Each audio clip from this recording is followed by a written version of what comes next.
Ito po yung aming giveaway. So, meron po kaming total of 16 po na planner.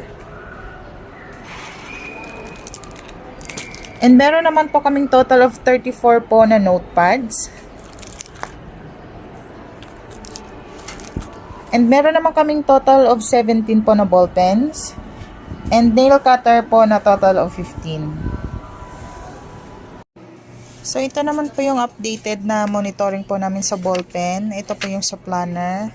And ito naman po yung sa nail cutter po. So, bago po namin siya ini-encode po sa system po, after po siya makyos, so sinusulat na rin po namin dito yung OR number po at saka kung anong giveaways po yung binibigay namin. For example, dito yung notepad. Then, dito naman po meron kaming planner. Then, dito naman po meron kaming nail cutter po. Tapos, ganito po siya pag na-encode na po sa system. So, hindi siya nakakalimutan dahil po nakasulat na po siya sa CWO or sa OS po or sa SOF po. So, ayan po.